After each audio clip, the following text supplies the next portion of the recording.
Whew. Testing 1 2 1 2. Testing 1 2 1 2. Testing 1 2 1 2.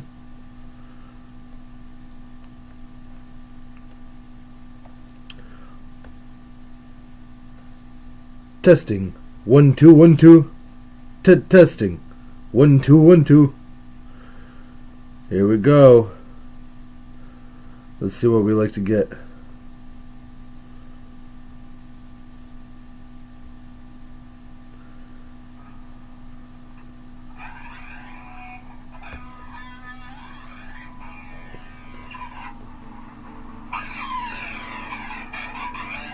Testing 1 2 1 2. How's everybody doing?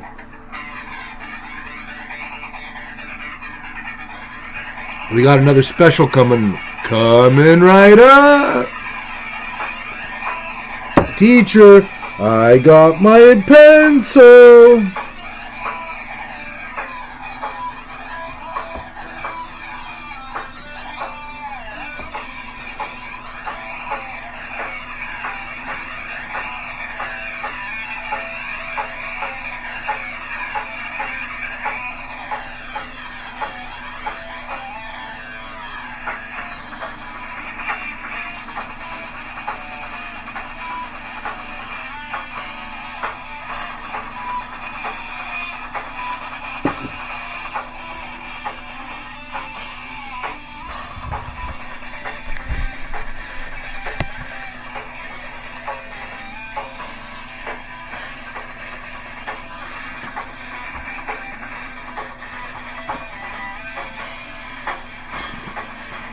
I'm getting ready.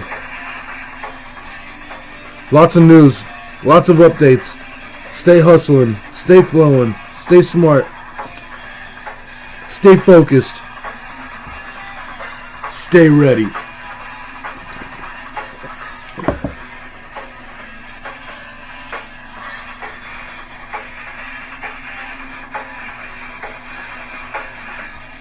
Brought to you by Sadar.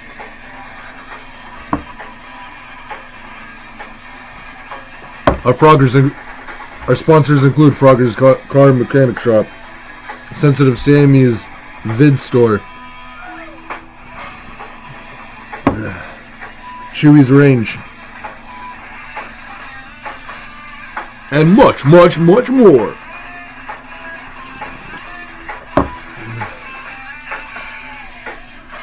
T-minus. Let's get this ready.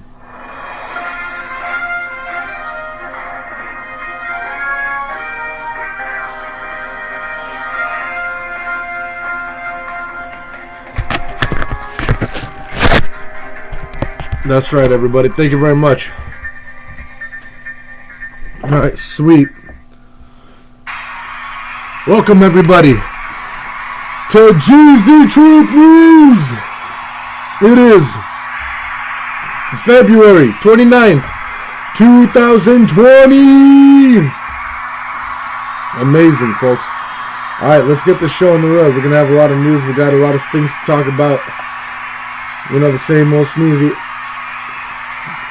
I can't believe it. It's about this time. So let's see.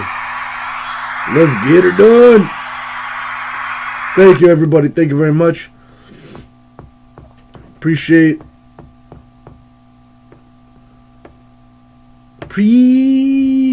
it. Now let's get the VIP up on board, and we'll see what's up.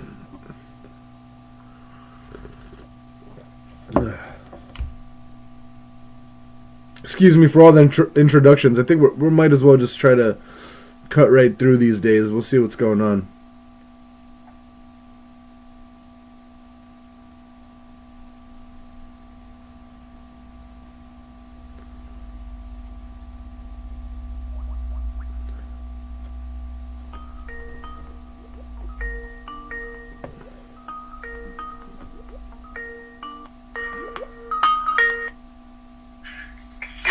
To put on a headset. All right, no problem.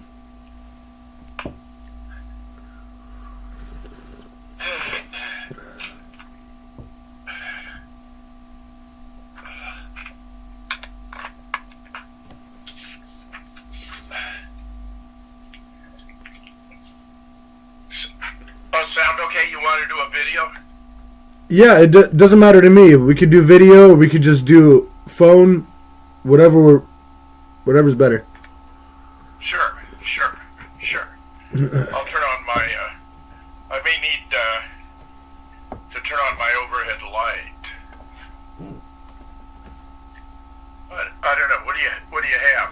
No if problem. If you do a split screen, you can have us both sort of side by side. Yeah, let's see if it works. All right, there you go. Okay, perfect. How are you doing? Good. Now, how long did you want to go? As long as you can take it. We could do 30 minutes, we could do 45, we could do an hour. Whatever, as much updates as we can.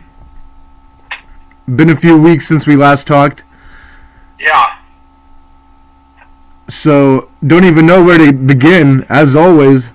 I hope you're doing well. I hope everybody's doing well. People are trying to figure things out. Well, I've got a good idea of where to begin, so. All right. You want to start right now? I'll start the countdown? Sure. Go ahead. All right, on 3. Do you see me well enough, or should I turn on the overhead light? Oh, we can see you great.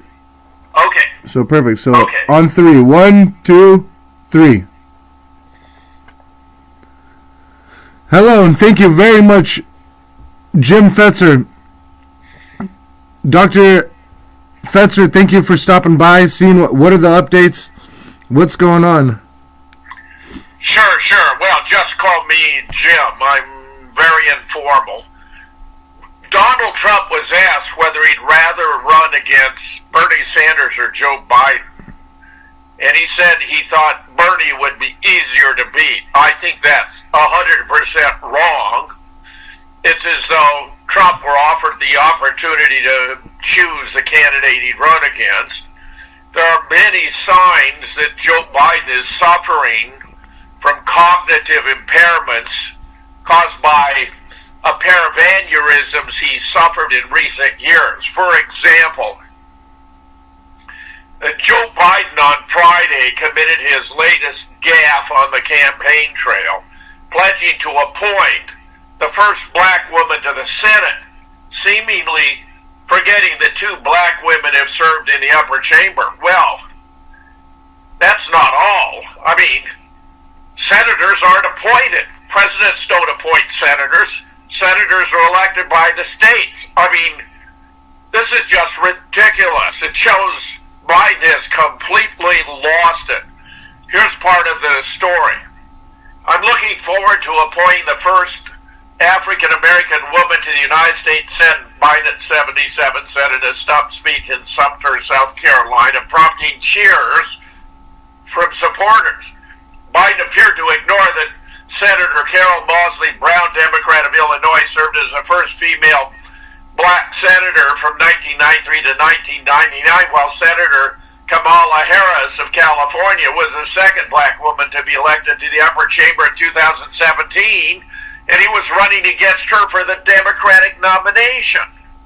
So it looks to me what Biden really meant to talk about, and this is indicative then of the degree of his conceptual confusion, making an appointment of a black woman to the Supreme Court, because there he does have the power of appointing or nominating with the Senate confirming. But to say, appointing to the U.S. Senate is just ludicrous. I mean, that would mean he doesn't understand even the most basic functions of the government and how senators are chosen by popular vote by the states. Here are some other comments attributed to him. Biden's confusing comment was one of a series of gaffes in recent days as the floundering White House candidate seeks to win Saturday's South Carolina primary contest. The former vice president falsely claimed at this week's debate that 150 million Americans had died from gun violence since 2007. Federal government data show roughly 156,000 had died of firearms-related homicides. We'll look at that. The population of the U.S. is approximately 330 million. So if 150 million had died since 2007, that's about half of the U.S. population. You'd have bodies lying in the streets in every city in the United States. I mean, this is just ridiculous. I think, again, this reflected a confusion on Biden's part between thousands and millions. If he said 150,000, that's approximately correct because it's roughly 156. But instead he said 150 million. Well, how can we have a president of the United States who doesn't know the difference between thousand and million? I mean, this is ridiculous. Moreover, Monday, Biden mistakenly proclaimed that he's a candidate for the United States Senate, and that people could vote for the other Biden if they prefer one of his White House rivals. Well, how many Bidens are running? Later that day, he falsely claimed he worked on the 2016 Paris Climate Accord with Chinese leader Deng Xiaoping, who's been dead for over 20 years. But these aren't the only reasons why Biden would be a catastrophe as a Democrats' leader. He's being indicted in the Ukraine for corruption. You know, the scandal that was exposed during the Democrats' misconceived impeachment effort against the President of the United States, where Biden himself, at the Council on Foreign Relations, had reported with great enthusiasm how during a visit to Ukraine, he had threatened to withhold $1 billion in U.S. foreign aid if the government didn't fire the prosecutor who was looking into the Burisma gas company, where his son, Hunter, had a position on the board of directors at a highly inflated salary for a position where he possessed no competence, no qualifications, no knowledge or expertise. And he gave the government 6 hours to fire the prosecutor or they wouldn't get the $1 billion. And he turns to the camera. I mean, he's announcing this in a public meeting. He turns to the camera and says, "Son of a bitch, they did it. They fired the prosecutor." Well, this is grotesque. This is what Trump was wrongly accused of doing during his phone call with the president of Ukraine. Biden was actually committing a quid pro quo for improper action. This was all self-serving and to benefit his son, Hunter, and it would now appear he himself, because the prosecutor he had fired is back in the saddle and is pursuing charges against Joe Biden. So Joe Biden's going to have this terrible, blatant, scandalous history where you could virtually defeat him simply by running as campaign commercials. His presentation at the Council on Foreign Relations, which only lasted about a minute, I mean, it's going to be just about perfect for a campaign commercial. But it's worse than that. Joe Biden not only has a history of making verbal gaffes, which is going to haunt him. I mean, if he were to be the candidate, it would truly be calamitous for the Democrats. But he also has a reputation for being very handsy, and in some cases, highly inappropriately involving children. For example, when Christopher Coons of Delaware was sworn in as a senator by Joe Biden in the Oval Office, after the ceremony, Biden leaned over to his daughter and said, and the cameras and the mics caught it, "Do you have any idea how horny it makes me to be standing next to a 13-year-old girl?" I mean, this is grotesque. There's another campaign commercial. And when it's all said and done, how many votes does anyone think Joe Biden's going to get? Not only that, but there are new polls showing Bernie surging in battleground states. The evidence doesn't at all back the Democrats panic that Bernie can't win. They're very worried that because he describes himself as a democratic socialist, that he can't win and that it's going to cost the Democrats votes. Well, if you look out on the campaign trail, There are only two figures out there, two candidates who are drawing humongous, enthusiastic crowds. One of them is Donald Trump. The other, Bernie Sanders. Mm-hmm. And if you can't generate enthusiasm, believe me, you're not going to win any elections. That's another thing about Biden. He's boring as dry toast. I mean, he's just ridiculously unattractive and unappealing. Where more of the evidence about Bernie's strengths, he's strongest against Trump in Wisconsin, Michigan, and Pennsylvania, where a new Wisconsin State Journal poll, and I'm residing here in Wisconsin, not far from Madison, finds Bernie leading in the Democratic primaries and in the general election in Wisconsin, Michigan, and Pennsylvania, the three previously Democratic states that helped deliver the election to Donald Trump. You may recall even Michael Moore, who is about as far left a cheerleader as we have in the nation, was before the election predicting that Hillary was going to lose because she was neglecting the Rust Belt states of Pennsylvania, Ohio, Michigan, and Wisconsin. That's precisely how it played out. Trump won because rural voters in those states, which had suffered lots of casualties from the wars in the Middle East, voted for Trump in the belief that he was the less likely of the two candidates to continue those wars. I'll return to that theme, because right now we have this major development of a peace deal between the Taliban and the U.S. today that's going to lead to the withdrawal of the United States from Afghanistan, which has become the longest war in American history at some 18 years. I mean, it's outrageous. Jeez. But there's Trump actually following through on a major campaign pledge. And while I will fault him on other counts that I'll return to subsequently, this is going to make a big impact on the American people. Not only that, Bernie is strongest against Trump in Virginia. A new Roanoke College poll shows Bernie leading Trump by 9 points in the swing state of Virginia, the largest margin of any Democratic candidate. Bernie is also strongest against Trump in Texas. Vanity Fair reports a Texas Lyceum poll just this week showed Sanders performing better against Trump in Texas than any Democrat, losing by just 3 points.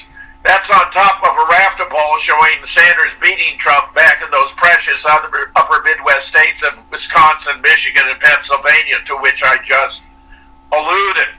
These polls aren't totally hypothetical either. Sanders boasts of near universal name recognition. Most voters know who Sanders is and what he stands for, and they're still choosing him. What's important about that is Bernie has been astonishingly consistent in his positions, what he recommends for the country to strengthen the quality of life for Americans. And while I don't agree with all of his positions, it appears that much of the country has caught up to Bernie and are finding his appeal has grown and grown. He's also surging ahead of Bloomberg in New York, where New York One reports a new Siena College poll finds that New Yorkers are backing Bernie Sanders over Mike Bloomberg, where Bernie leads the entire field, has a 4-point lead over the billionaire former New York mayor in the major Democratic primary states. Now, actually, when you think about Michael Bloomberg, I mean, what an embarrassing candidate that would be for the Democrats. Why? Well, they've been spending all these years since his inauguration attacking an old, white, rich New York billionaire. I mean, they've been massively denigrating. You know, Bernie attacks over and over the billionaire, so the Democrats are going to run an old, white, rich, racist billionaire in his stead. And frankly, Right. I don't find any convincing evidence that Donald Trump has a racist bone in his body. On the other hand, with Bloomberg, because of the stop and frisk, which was directly targeted, I mean, he used overt profiling for young black men, was clearly a racist program.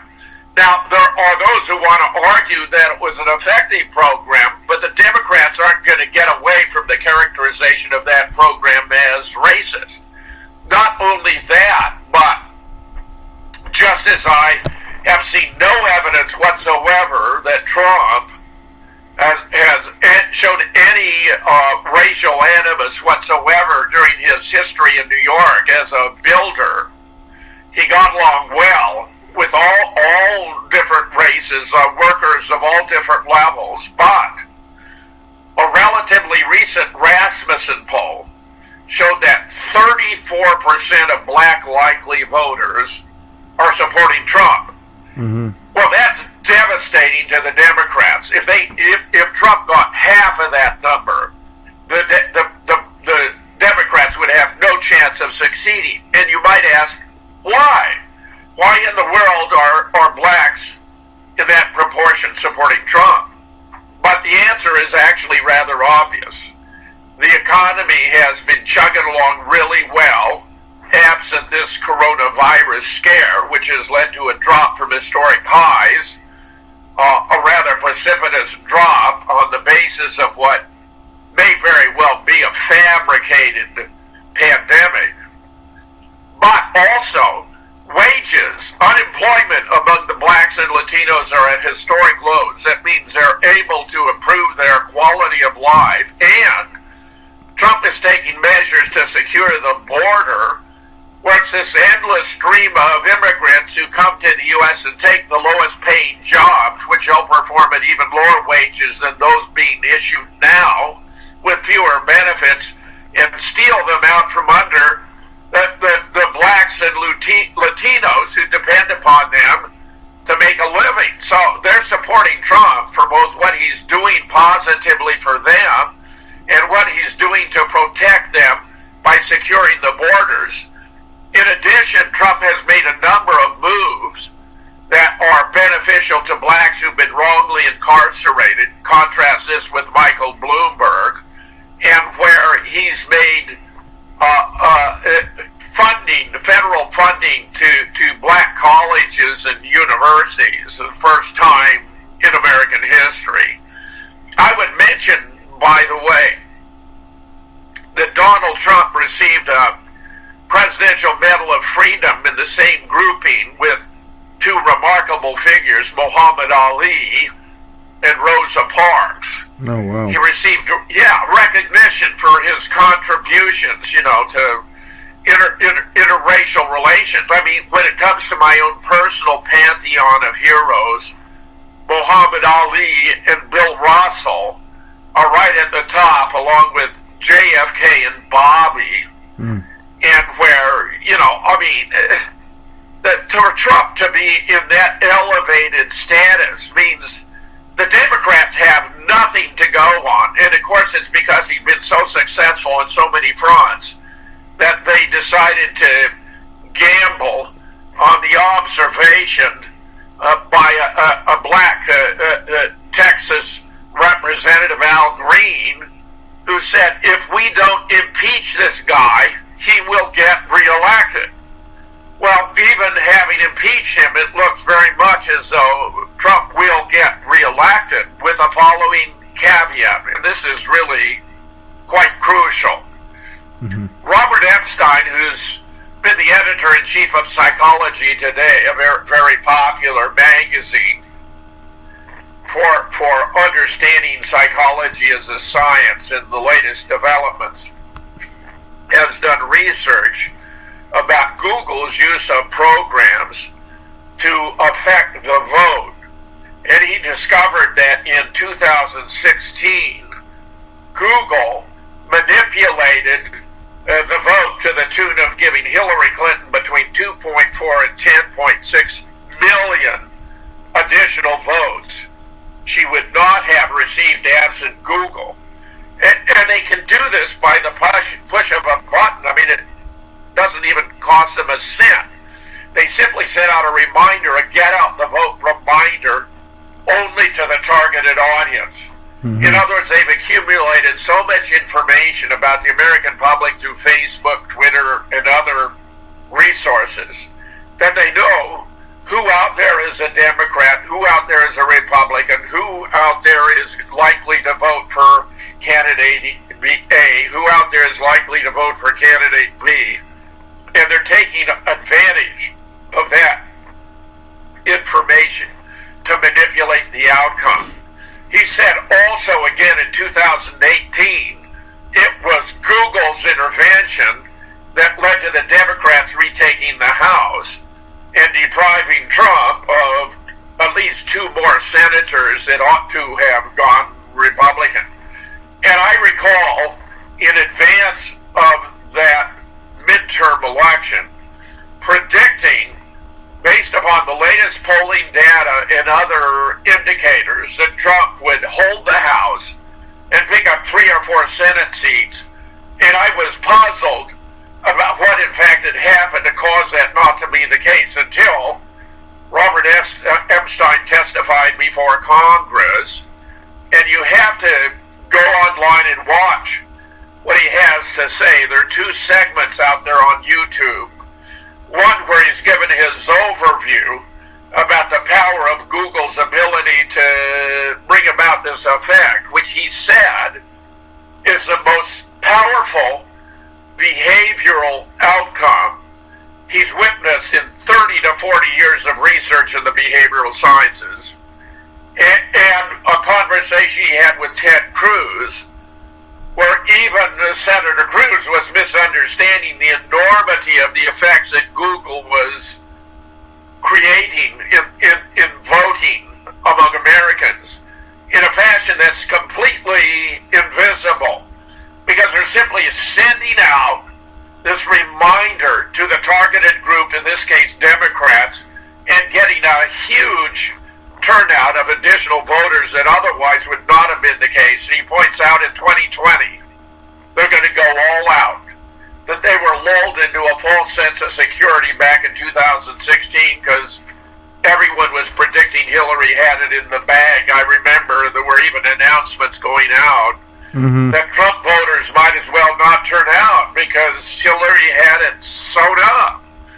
So that, they got more active in 2018, and now it looks as though they're going to go all out in 2020. So, while we know there has been no Russian intervention in our elections, there has been intervention in our elections, but it hasn't come from Russia. It's come from Google, and of course, in addition, from Israel, because our mainstream media is so completely dominated by Zionists. I have a panel of featuring 100 executives from CNN, all of whom are dual U.S.-Israeli citizens. I have another panel from NBC of 100 executives, all of whom are dual U.S.-Israeli citizens. I have a third panel from the New York Times of another 100 executives, all of whom are dual U.S.-Israeli citizens.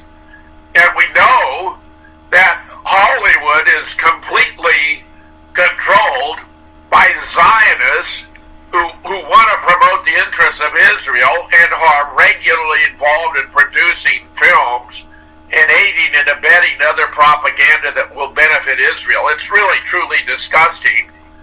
Where, in case anyone missed the memo, I agree. Cynthia McKinney, about 10 years ago, revealed about the pledge that new members coming to Congress are asked to sign a pledge to put the interests of Israel ahead of those of the United States. And anyone who declines to sign finds their funding has dried up.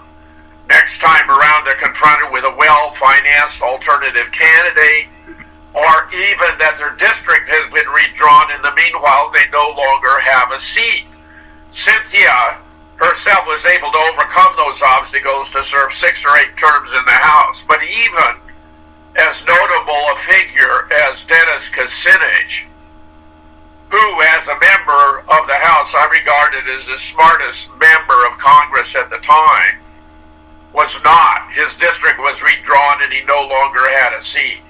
So when it comes to talking about messing with the U.S. election, the reason the media won't report the truth is they're very deeply involved in it. They're totally Zionist controlled. They're absolutely not going to report Israel's intervention in our election, or the fact that the media is censoring news favorable to Trump and broadcasting even false information that's unfavorable to Trump, and that the Russia intervention was just an absurd scheme that was invented to distract attention from Hillary's miserable campaign, where Robbie Mook and John Podesta introduced the idea after Hillary's loss, which was also to divert attention from the contents of the emails being published by WikiLeaks, which Russia had not obtained or secured by hacking, but which had been downloaded directly from the DNC server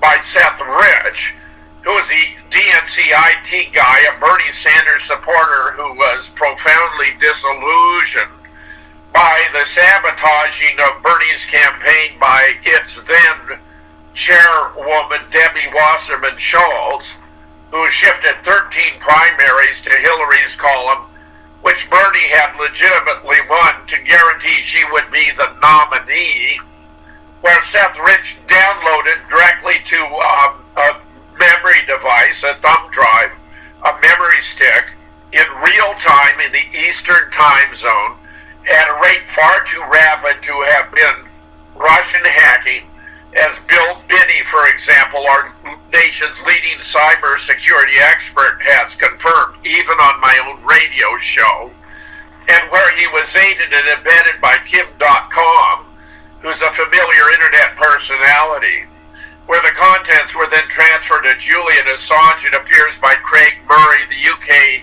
ambassador to Uzbekistan, where both Craig Murray and Julian Assange have affirmed that they know the leaker, that he was not Russian, and where, while their protocols preclude them from identifying him by name, Julian Assange offered a reward of around $20,000 for assistance in locating, arresting, and convicting whoever shot Seth Rich, which, by the way, as I piece together, appears to have been done at the instruction of John Podesta, who wanted to set an example of leakers and wasn't even concerned whether or not the evidence implicating them as leakers was strong or not, where in those emails that were leaked, we had massive reports about pedophilia, Pizzagate being the U.S. franchise of the worldwide phenomenon,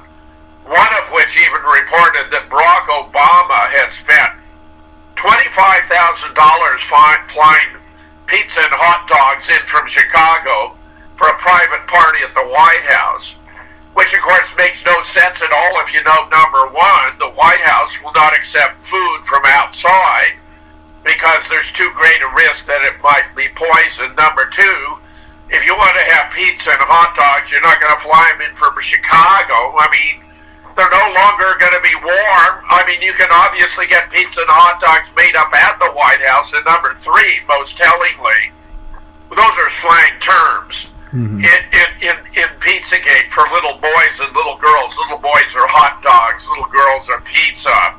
So what was revealed here is that Barack Obama was flying in little boys and little girls from Chicago for a private party at the White House, which speaks volumes about the man's character, where many Americans are still unaware that Barack Obama had a torrid affair with Rahm Emanuel in the Chicago bathhouses before he was elected, after which he brought Rahm Emanuel to the White House as his chief of staff, and where Michelle Obama was actually born Michael Laverne Robinson, Michael Robinson, who played football at Oregon State before he transferred to Princeton and adopted a female persona as Michelle Robinson, and where we have the revelation from Michelle's physician during the campaign in Trenton years and years ago, where he walked into her taking a leak standing up,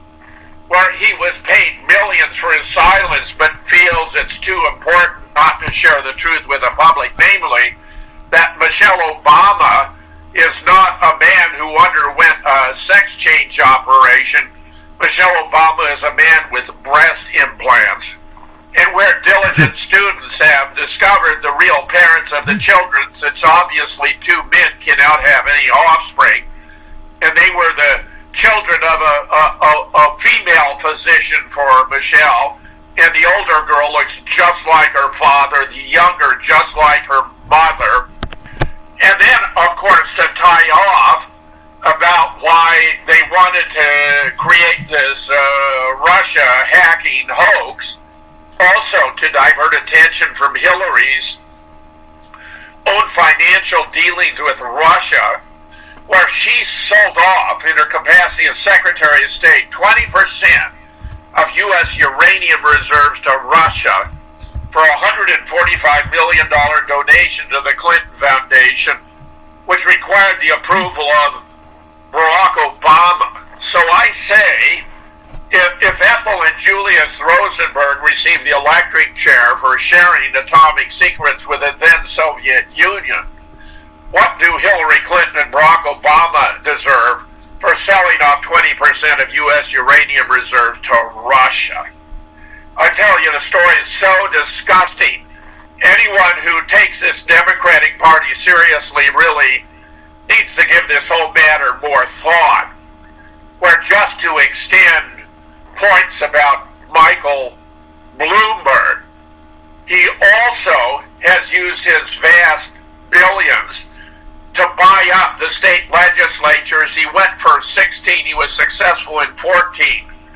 And where the most notable was in Virginia, where they have been seeking to pass absolutely draconian gun-grabbing bills, I mean, including outright confiscation, where it has led to Virginia being mostly rural counties. County after county in Virginia, I think perhaps as many as 90, have declared themselves to be Second Amendment sanctuary counties, where the right to keep and bear arms will be upheld. Taking a page from the Democrats' playbook of sanctuary cities, say in California, Los Angeles, San Francisco, or even Seattle, Washington, which declare themselves to be sanctuary cities regarding the enforcement of immigration laws and information provided to ICE to carry out its law enforcement responsibilities, the difference being the Democrat sanctuary cities are to undermine the rule of law and to subvert the Constitution, whereas the counties in Virginia, with their Second Amendment sanctuary cities, are to uphold the Constitution and the Second Amendment. When these bills came to a vote, the most extreme went down to defeat when 4 moderate Democrats joined with the Republicans to shelve it for a year for studies to take place, which has at the minimum postponed the event. But where the studies are done properly, they'll discover that while the Democrats talk about taking guns in order to make the public more safe, that's based upon the false claim that gun homicides, for example, are directly correlated with gun ownership, so that the more guns that are out there, the higher the gun homicide rate, which is factually incorrect. Worldwide studies show that they are inversely related. So the more guns, the less gun homicides. And if you stop and think about it, it ought to be obvious why that is the case. If you take guns away from law-abiding citizens, who has the guns? Only the criminals, because they're not going to give up their guns. They have their guns, for the most part, illegally to begin with. So the very idea of taking guns away from law-abiding citizens in order to reduce gun violence is absurd, completely absurd, a colossal misunderstanding of the relationship between law, cause and effect. That's right. And in addition, it turns out that the Democrats are suppressing information about the defensive use of guns, which Americans use to defend themselves between 500,000 and 3 million times every single year, saving an estimated 200,000 lives per year. Now, wow. If you put together all the deaths from the alleged fake shooting events about which I have published books, what I have been doing in my retirement after 35 years as a professor of philosophy, offering principally courses in logic, critical thinking, and scientific reasoning, is to bring together the best experts on different aspects of these cases to sort them out, to take them from conspiracy theories in the weak sense of conjectures, rumors, or speculations, to conspiracy theories in the strong sense of empirically testable explanatory hypotheses, where when you sort out the fabricated evidence for the authentic, it's rather straightforward to establish what really happened and which hypothesis is the best supported. Where, for example, in relation to Sandy Hook, I brought together 13 experts, including 6 current or retired PhDs, where we established that the school had been closed by 2008, that was loaded with asbestos and other biohazards, that it was damaged by a hurricane. There was even a major flood in the area in 2007. There were no students there, that it was a 2-day FEMA exercise, technically a mass casualty exercise involving children, presented as mass murder to promote gun control. Or another of the contributors to our book, Paul Preston, not a PhD, but a school administrator who has himself supervised active shooting drills, was so disturbed by what he saw being broadcast from Newtown that day that he reached out to his contacts in the Obama Department of Education, all of whom confirmed to him that it had been a drill, that no children had been harmed, and that it was done to promote gun control, which is as close to, we'll get to, a direct confession from the Obama administration, and where we even have the manual for the exercise, which I included as Appendix A in the book, Nobody Died at Sandy Hook, which Amazon banned less than a month after it had gone on sale on 22 October 2015 and sold nearly 500 copies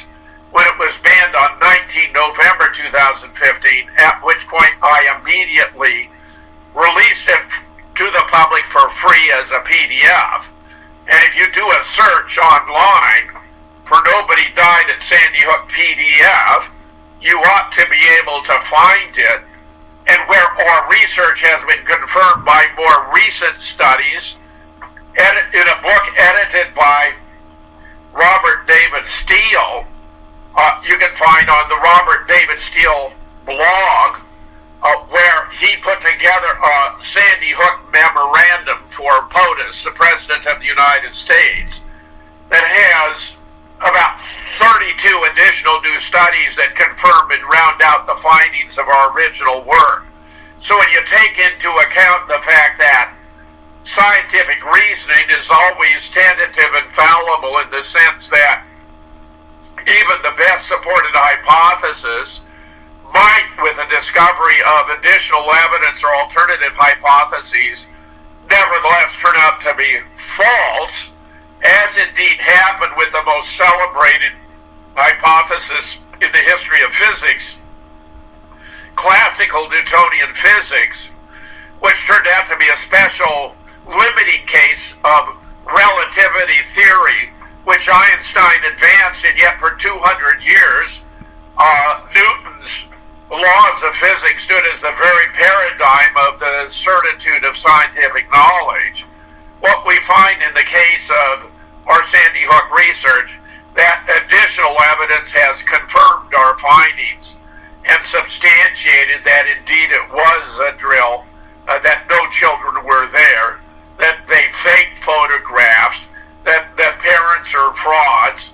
It's quite a stunning development, reinforced now by the new research you can find on Robert David Steele's website. Look for sh-POTUS, P-O-T-U-S. Just poke around Sandy Hook, you'll find it there, and you can download that as well for free. So you can do your own study and research on Sandy Hook. The deep state is so petrified that the truth is going to emerge, because if they'll fake the shooting of 20 children and 6 adults, an act of faux terrorism, but an act of terrorism nonetheless, because it instilled fear into every parent in the United States in order to manipulate us into supporting the Democrats' gun control agenda, which is highly disadvantageous to the safety and security of the American people. I mean, think of those poor farmers in farmhouses in Virginia. They're highly isolated. If they can't defend themselves, they're vulnerable to attacks by roving urban gangs who come to rape, to loot, and to pillage. And where, by the way, not incidentally, the Democrats would also throw away our greatest source of national security, because having an armed population of in excess of 100 million Americans who are prepared to come to the defense of the nation is a great source of security no other nation enjoys, where history has vindicated the existence of that large armed population of potential citizen soldiers. In World War II, Emperor Hirohito contemplating invading the United States, but his highest-ranking military advisors warned against it, saying there'd be a sniper behind every blade of grass. So he attacked us at Pearl Harbor instead. The idea of Democrats throwing away these sources of personal or community and national security on the basis of ideology, because the evidence does not support their position.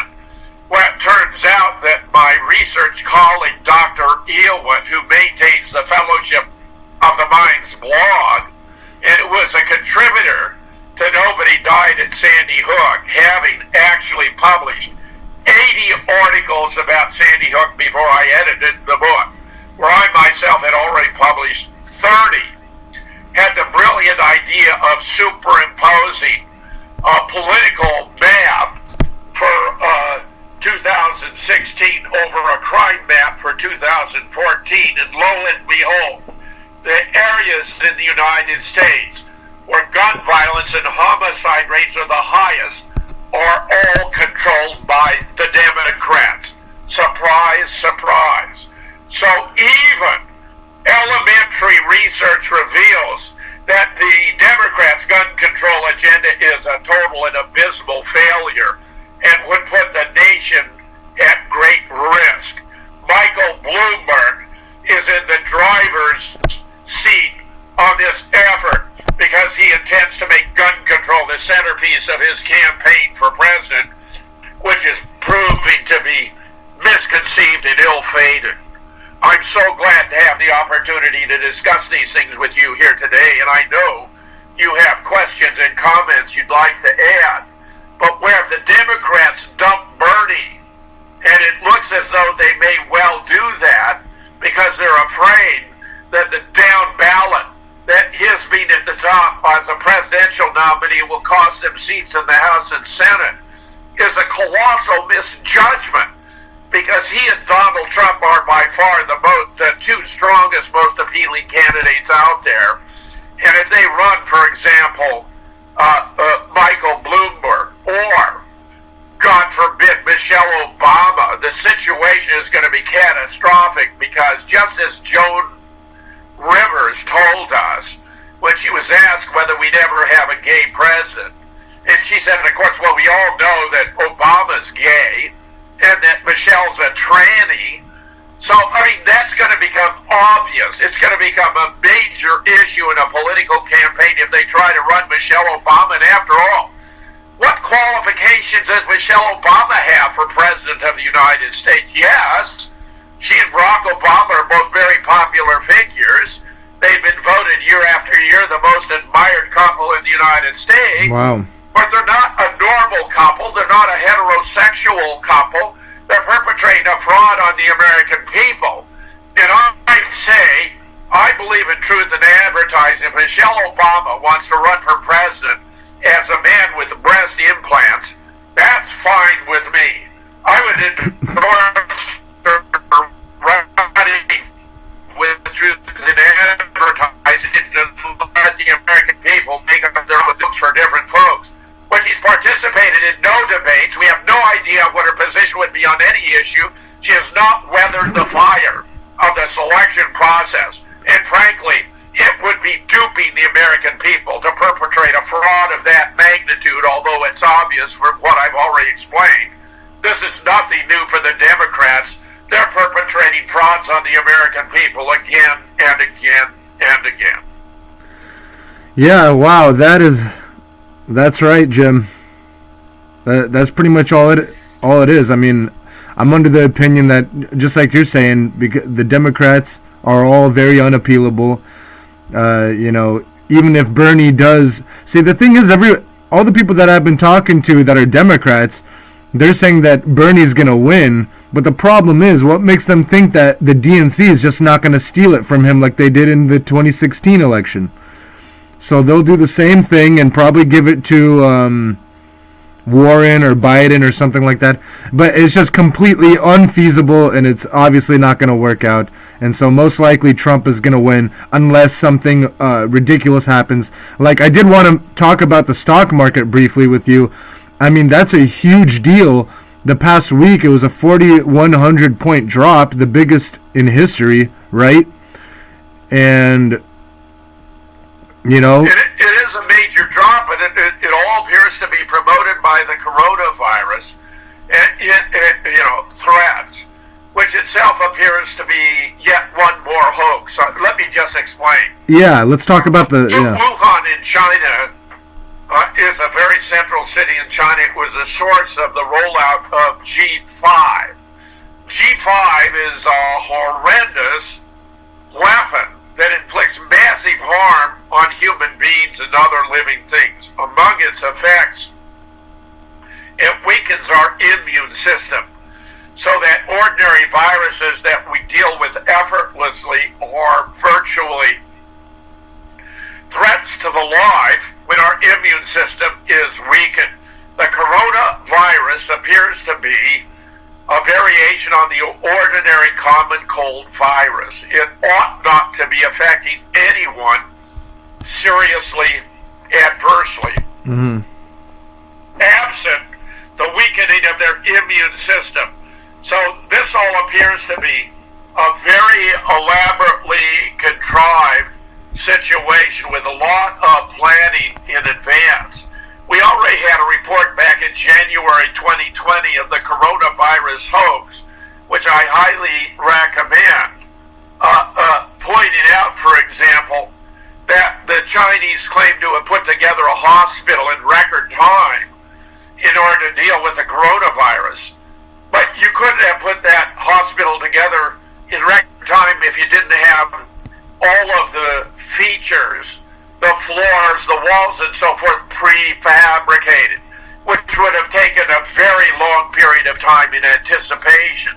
So, we have one proof after another. I have several blogs about the coronavirus, and I'm going to add this additional today, some by Robert David Steele, who has been doing excellent work, the same guy who has the Sandy Hook memorandum for POTUS. Mm-hmm. So I think this even looks as though it's being used as an effort to undermine Trump, because after all, the surging economy has been the greatest strength. He's doing so many other good things for the country. But if they can undermine, the economy, that takes away a powerful point, although I believe Americans are not going to be fooled. They're going to recognize Trump had nothing to do with the coronavirus. There'd be more reason to suspect Democrats or Zionists who are unhappy with Trump. And it's fascinating, by the way, that younger young Jews are very unhappy with some of the moves that Trump has made to benefit Israel by, for example, redefining anti-Semitism to include any criticism of the government of Israel or the actions of the government of Israel in order to defeat, for example, the BDS movement, which is our right under freedom of speech. Trump has done something completely wrong here. Yeah. Just as, declaring Jerusalem to be the capital of Israel, declaring the Golan Heights to be part of Israel when it's Israeli-occupied Syrian territory, unfunding the UN refugee agency that aided Palestinian refugees. These were very wrong acts by Donald Trump. And I have been very severe in criticizing him for those wrongful acts. But what needs to be done is to stand up against it. I mean, listen to this. This is a fascinating report. Jewish activists shut down Biden headquarters to demand that he skip the AIPAC conference. Bernie, by the way,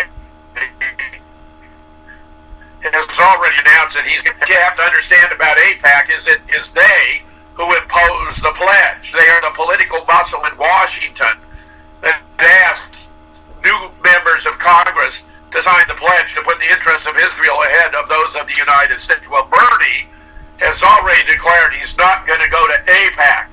So what's happened? Jewish activists shut down Biden headquarters to demand he skip AIPAC conference 2. Jewish activists and their supporters descended on Joe Biden's Philadelphia campaign office this morning. This was just published on February 25th, a few days ago, to demand that the presidential candidate skip American-Israeli Public Affairs Committee annual policy conference. The protest comes just weeks after the progressive group Wuhan, Indivisible and Working Families Party, formed a coalition to encourage Democratic candidates to skip the event. Earlier this week, Democratic frontrunner Bernie Sanders said he would not attend the AIPAC conference and accused the pro-Israel organization of providing a platform for bigotry. The lobbying group called Sanders' decision shameful. Massachusetts Senator Elizabeth Warren also said she would skip it, but Biden has indicated he will be attending. What you're going to have happen if at this convention in Milwaukee, which is only 2 hours down the road from where I reside in Madison, you're going to have a massive division of the Democratic Party that's going to guarantee the re-election of Donald Trump.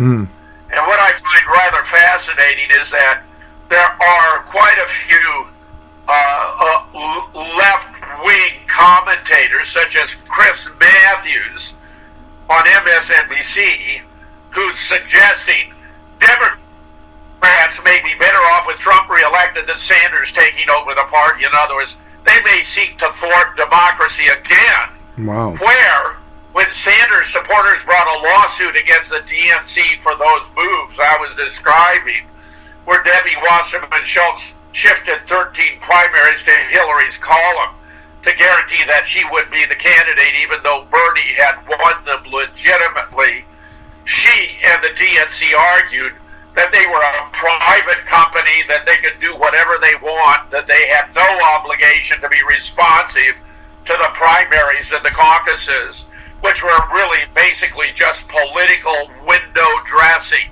So there you have an overt statement from Debbie Wasserman Schultz, who is on multiple grounds the most despicable chair of the DNC in its history, explained how the Democratic Party really isn't democratic, because of which I believe they ought to change their name to the Authoritarian Party or the undemocratic party or the do whatever we damn well please.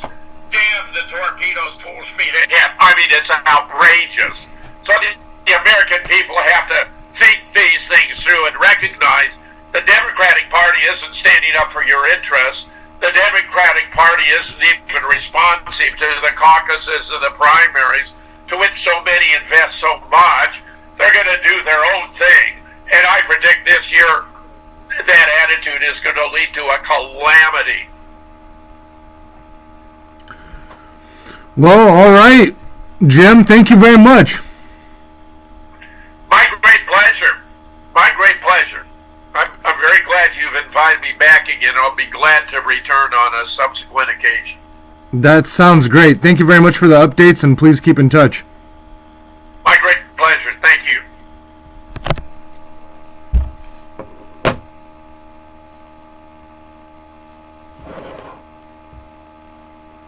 Send me the link when it gets up. Oh, for sure. Thank you. Thank you. Take care. Bye. Wow, well, that's fantastic. Thank you for all those updates there, Jim. Yeah, we'll see what's going on. It should be interesting times. Problem is it seems like they're all on the same side here. So, you know, I have to agree with my correspondent here on the guns dilemma. Is that I don't think they'll ever have a chance. And they won't ever have a chance with that. And, I mean, I think they're all just side talking points with whatever they're doing right now. Whatever their plans are upcoming is pretty interesting. But one of the things I wanted to mention to Jim is that there should be a lot of D-class coming up soon. And I know we keep talking about it. But, I mean, with all the things happening, with finally the market hopefully crashing, the suppression of physical metals, the metals are still, gold is at 1585, and so silver is 1663. So it's interesting. You know, we'll see what's going on.